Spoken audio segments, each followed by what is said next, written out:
Salam aleyküm dostlar. Bugün size 40 günlük kangal balalarının yemləməyimizi göstərəcəyik. 4 yeməkdən birini sizə təqdim edəcəm.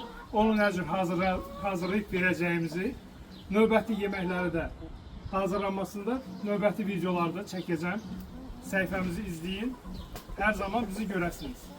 Verdiyimiz yeməklərdən birini təqdim edəcəm sizə. Bu olacaq toyuq filesi, markov çuğundur və yumurta vuracaq bunlara. Bunu nə cür edəcəm sizə göstərəcəm.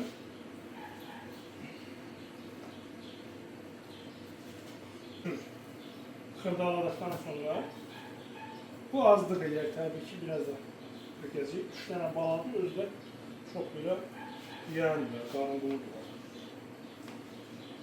Deməli dostlar, bu toyuğun sinəsinə nə vuracağıq? Bu gördüyünüz markov çuğunduru əlavə edirik. Sonra bu yumurtanı ayrıca bir qaba vururuq. Ondan sonra bunun içine isti su tökürük. Qaynar su. Qaynar. Bəs eləyək. 1 stakan civarında deyək ki. Toyuq yumurtası həyat yumurtası olsa daha yaxşı olur. Təbii ki. Bunu belə qarışdıqdan sonra belə bir vəziyyətə gəlib çıxacaq. Süt kimi olacaq. Ondan sonra bunu qatacağıq